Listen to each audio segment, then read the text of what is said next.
สบายดีเนาะพ่อแม่พี่น้องมื้อนี้สาวใจสิพา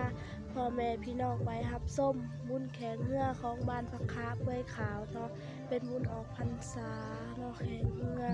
ตอนนี้เฮาก็กำลังสิอยู่ที่บุญเนาะทุกคนจังไดก็พาพี่น้องรับส้มคลิปเด้อตอนนี้สาวใจก็อยู่ที่นอกสระเนาะทุกคนกำลังสิย่างเข้าไปในบุญเนาะ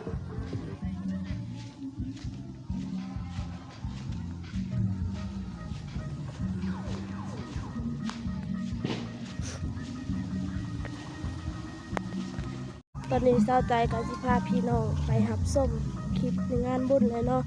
จะได้กับพาพี่หับน้องหับส้มคลิปต่อไปเด้อพี่น้องตอนนี้เขาก็อยู่ที่งานบุญเรียบร้อยเนาะทุกคนก็มีเครื่องเสื้อผ้ามีหลายๆอย่างเนาะที่เพิ่นมาขายในงานบุญเดี๋ยวเศร้าใจสิพาเลาะเบิ่งก่อนเนาะจังคอยไปเบิ่งเฮือ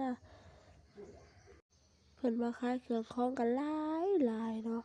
ตอนนี้ก็เข้ากับค่อยย่างเข้าไปเนาะเข้าไปในงาน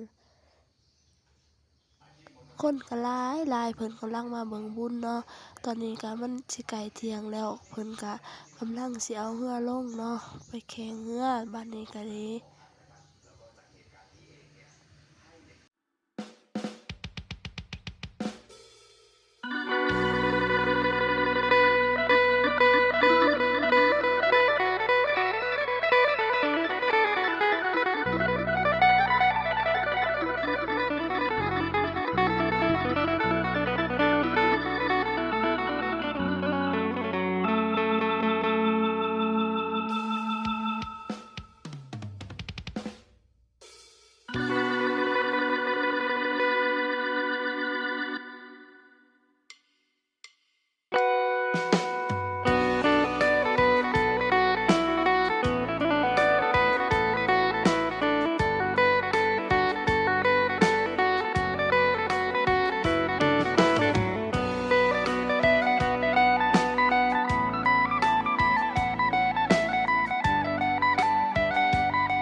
กำลังหลังมาหลายเนาะเพิ่นกำลังหลังมาเบิ่งบุญเนาะทุกคนตอนนี้เศร้าใจก็ขอกราบจบคลิปเพียงเท่านี้เด้อพ่อแม่พี่น้องเอ้ยไว้พอกัน